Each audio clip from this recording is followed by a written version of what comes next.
Assalamualaikum warahmatullahi wabarakatuh. Kembali lagi dengan saya Sukma Wijaya Al-Hikmah di channel YouTube kami Sukma Wijaya Al-Hikmah.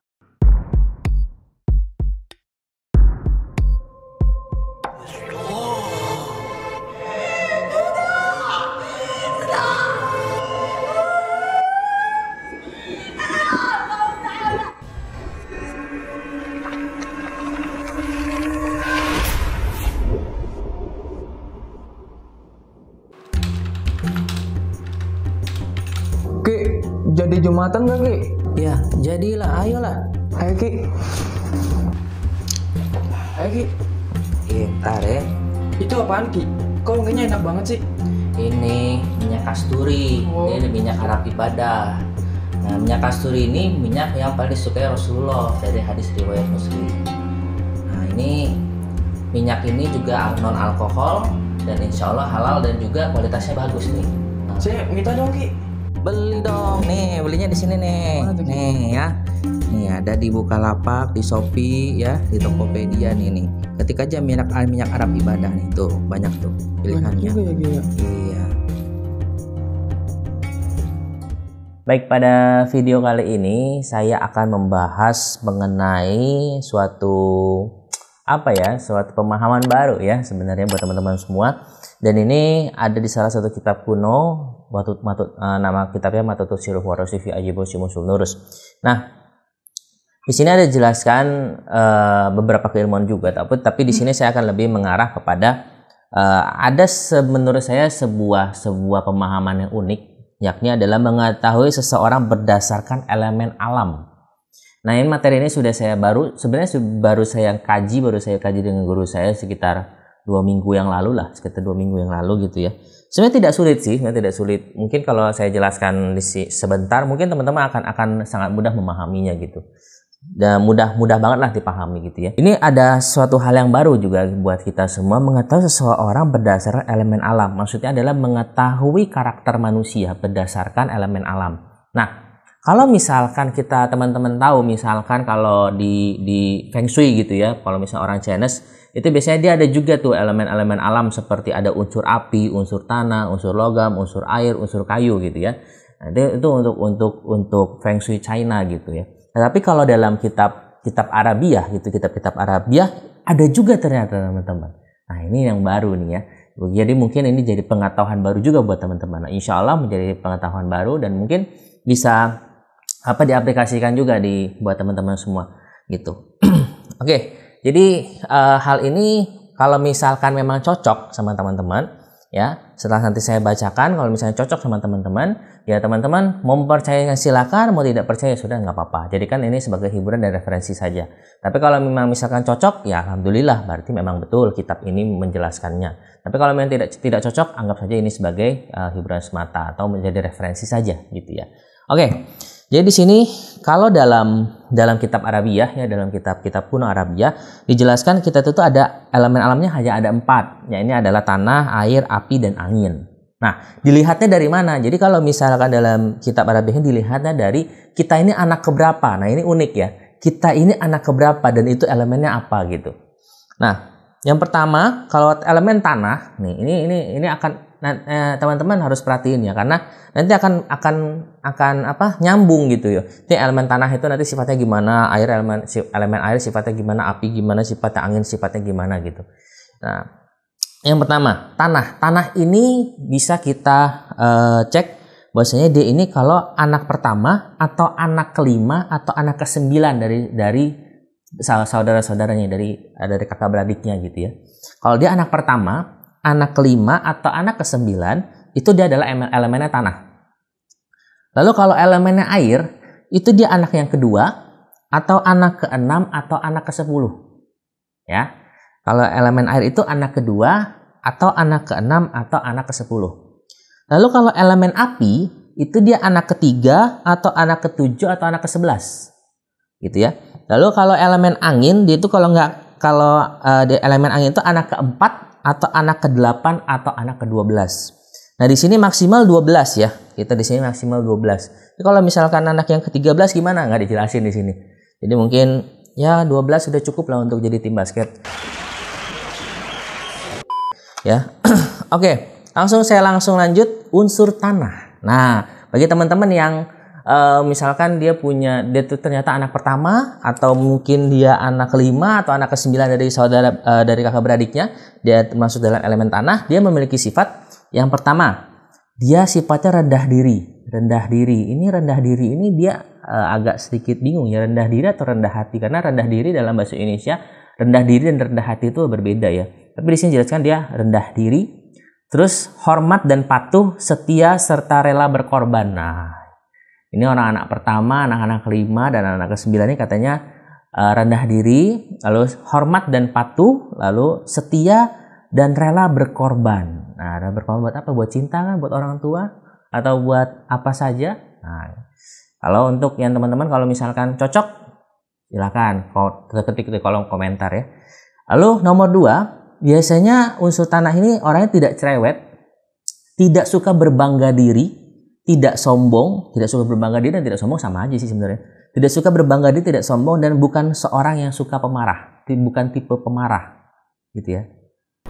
Masa sih? Kayaknya kakak gue pemarah deh. Cuman oke, kita lanjutin ya. Yang nomor 3, biasanya orang unsur tanah ini memiliki sifat tenang diri, aman, dan suka memberi bantuan. Aman ini maksudnya apa ya? Jadi aman ini dia itu lebih condong dia lebih care untuk keamanan dia, keamanan dari segala apapun lah, dari segi apapun gitu ya. Nomor 5, dia biasanya berwatak manis, lemah lembut, bersih, suka kebersihan, dan senantiasa menjaga kecantikan atau ketampanannya. Nah, ini unsur tanah ya teman-teman. Apakah cocok buat teman-teman yang dia itu teman-teman ada yang anak pertama atau anak ke berapa sih unsur tanah? Anak kelima atau anak ke-9? Ketik di kolom komentar. Kalau cocok katakan cocok, kalau kurang cocok katakan kurang cocok. Kalau ada yang cocok, ada yang enggak, ketik aja di kolom komentar. Oke? Jadi kita bisa apa ya, kalau kita bisa nilai apakah pernyataan ini dari kitab ini apakah benar atau tidak gitu. Oke. Nomor 2, itu adalah unsur air. Unsur air ini adalah anak-anak yang dia itu anak kedua atau anak ke-6 atau anak ke-10. Ya. Nah, yang pertama, dia memiliki sifat menghidupkan hati pasangan dan pemberi semangat.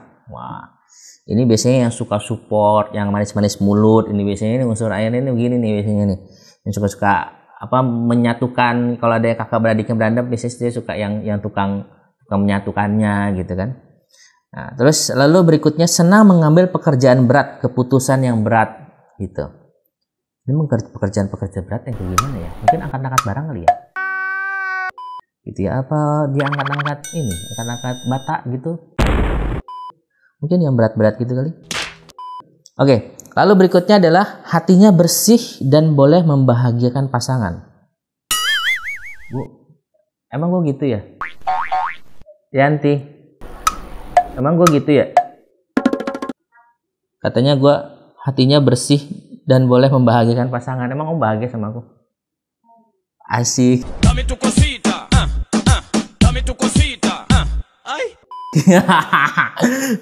Oke, lanjut.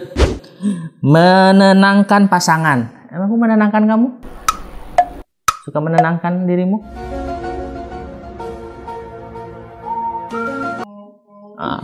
Kayaknya enggak nih, kayaknya yang bagian ini kayaknya enggak cocok nih. Sangat romantis. Oh enggak nih, kayaknya enggak. Saya anak kedua soalnya, katanya sangat romantis. Emang aneh romantis lah. Oh, ada masanya. Oke, ada masanya. Lalu mudah menangis, cengeng, dan mudah tersentuh hatinya. Ini ya benar, saya gampang tersentuh hatinya. Jadi kalau misalkan ada lihat unsur-unsur kayak membahas tentang ayah, orang tua gitu ya, atau disakiti gitu, saya gampang meneteskan air mata biasanya. Gampang tersentuh hatinya. Lalu kritis dan teliti. Ya, kalau ini benar, saya agak sedikit perfeksionis ya. Jadi kalau misalkan ada yang cacat-cacat dikit, saya bisa marah gitu. Lalu berikutnya adalah terlalu perfeksionis ya. Iya sama berarti. Terlalu perfeksionis, semua pekerjaan harus dilakukan dengan maksimal, tidak boleh ada kurang atau cacat. Ini benar. Kalau ini benar. Tapi kalau soal romantis, kayaknya saya ngerasa nggak romantis sih. Cuman oke lah, kita lanjut. Lalu berikutnya adalah unsur api. Nah, unsur api ini adalah untuk anak-anak yang dia itu anak ketiga, ketujuh, atau ke-11 ya. Unsur api biasanya memiliki karakter cintanya senantiasa hangat dan penuh syahwat birahi. Aduh. Ini bahaya ini. Tapi kalau untuk pasangan suami istri oke ya. Tapi ini kalau belum jadi suami istri bahaya ini. Ya. Penuh syahwat birahi soalnya ini bahaya ini. Ya. Lalu berikutnya adalah cerdas, cepat dalam gerak-gerik dan takas mengurus rumah tangga. Nah, ini bagus kalau untuk wanita ya. Kalau misalnya jadi seorang istri dia harus cerdas, geraknya cepat gitu ya, takas mengurus rumah tangga. Ini buat perempuan bagus gitu. Nah, lalu berikutnya adalah penasihat yang baik. Nah, ini juga bagus nih untuk menasihati anak-anak. Kalau misalnya anak-anaknya lagi putus cinta gitu kan, atau misalnya anak-anaknya lagi misalkan ulangannya jelek, dapat ulangan jelek gitu ya. Itu dia menjadi penasihat yang baik. Lalu berikutnya adalah pandai mengurus rumah tangga. Nah, pandai mengurus rumah tangga ini gak jauh beda ya dengan yang nomor 2 tadi, yakni cerdas cepat dalam gerak-gerik, tangkas mengurus rumah tangga. Pandai mengurus rumah tangga sama aja intinya. Itu aja pokoknya di bagian rumah tangga dia bagusnya ya. Lalu berikutnya pandai menghias diri agar terlihat mempesona. Berarti jago make up. Orang-orang yang anak ketiga itu biasanya anak ketiga atau anak ke berapa tadi? Anak ketiga, anak ketujuh atau anak ke-11 itu biasanya jago make up. Nah, jadi kalau misalkan buat teman-teman yang kalian boleh tuh dicoba tuh kalau misalkan lagi bingung nih sekarang mau kerja apa ya, gue kayaknya lagi mencari jati diri gitu kan. Kalau kalian anak ketiga gitu atau kalian suka make up, mungkin kalian bisa belajar jadi make up artist atau make up karakter gitu ya. Itu mungkin kita bisa coba gitu, kita bisa coba. Lalu berikutnya adalah terlalu waspada dan hati-hati. Nah, anak ketiga itu biasanya ini berarti tingkat apa ya, kalau kita mawas dirinya tinggi ya, berarti tingkat suuzonnya agak sedikit tinggi gitu untuk mendefense diri dia sendiri gitu. Oke, lalu berikutnya yang terakhir adalah unsur angin. Unsur angin ini adalah kalau misalnya dia anak keempat, anak ke-8 atau anak ke-12 ya. Anak ke-4, anak ke-8 atau ke-12. Jadi kalau misalkan unsur angin ini berarti dia itu condong ada 5 karakter. Yang pertama, lemah lembut dan menenangkan. Nah, emang unsur angin memang lemah lembut dan menenangkan ya. Tapi menenangkan menghanyutkan gitu ya. Lalu yang berikutnya adalah pandai bersilat lidah dan pandai merayu. Nah, bagi teman-teman kalau memang misalkan anak keempat, apakah benar? Langsung cek diri sendiri saja. Maksudnya refleksi diriku, pandai merayu nggak gitu ya. Oke, lalu berikutnya adalah sopan santun dan berbudi pekerti. Nah, orangnya adab, sangat menjaga adab ya, berarti ya soal sopan santun pada siapapun dan menjaga budi pekerti. Lalu berikutnya adalah dia orang yang bijak dan selalu mewujudkan suasana yang hangat. Nah, anak keempat saya rasa kalau nomor 4 bijak dan selalu mewujudkan suasana yang hangat kayaknya iya deh. Kayaknya iya. Karena 1, 2, 3, karena ibu saya anak keempat ya. Oke, suasana hati yang cepat berubah-ubah. Nah, ini benar nih. Karena ibu saya suasana hati yang cepat berubah-ubah. Mama saya suasana hati cepat berubah-ubah, ini benar. Yang ini terakhir benar gitu. Karena mama saya anak keempat dia anak bungsu ya, berarti dari 4 bersaudara ya. Nah, buat teman-teman semua, ini tadi coba direfleksi. Misalkan teman-teman mungkin punya kakak atau adik gitu. Boleh dicocok-cocokkan lah gitu kan. Benar nggak sih gitu kan tentang unsur-unsur ini dari kitab ini, dari kitab Arab kuno ini, benar nggak sih gitu. Kalau misalkan kita lihat dari, kalau di Indonesia kan lebih terkenalnya kan Feng Shui atau hitung-hitungan China gitu ya. Sekarang coba saya akan memberitahu ternyata dalam Islam, dalam Arab di budaya Arab pun ya, dan ilmu Islam pun ada ternyata seperti ini di dalam budaya Arab lah, kita mengatakan budaya Arab karena ini kitab Arabiah gitu ya. Ternyata ada juga gitu. Nah, coba dicocokkan. Mungkin aja ada yang cocok gitu ya. Oke, teman-teman semua, sampai di sini dulu kita membahas tentang mengetahui seseorang berdasarkan elemen alam dari kitab Arabiah, yakni dari kitab Matut Sirul Warosti fi Ajibul Syukusun Nurus dari pengarangnya Mahmud Nasor. Oke. Thank you buat teman-teman semua, dan jangan lupa tonton terus video-video kita di channel YouTube kami Sukma Wijaya Al Hikmah. Subscribe dan banyak komentar, klik like, dan kalau misalkan kalian punya ide atau misalkan kalian mau rencana mengundang siapa gitu kan, atau kalian punya cerita horor, boleh komentar di bawah atau langsung DM ke saya di Instagram saya Sukma Wijaya Al Hikmah. Dan juga komentar ya, jangan lupa komentar. Ini cocok nggak sama kalian gitu ya? Kalau kalian nonton, oh kayaknya cocok nih, atau misalkan katakan sejujurnya aja, ketik di komentar cocok nih Ki, atau misalkan ada beberapa yang kurang cocok nih gitu, atau misalnya nggak cocok sama sekali, nggak apa-apa.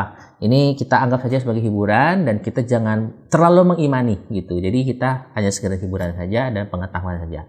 Oke, thank you buat teman-teman semua. Syukur katsiron buat teman-teman semua yang sudah menonton channel YouTube kami Sukma Wijaya Hikmah. Dan kita ketemu lagi di video-video selanjutnya. See you, bye-bye.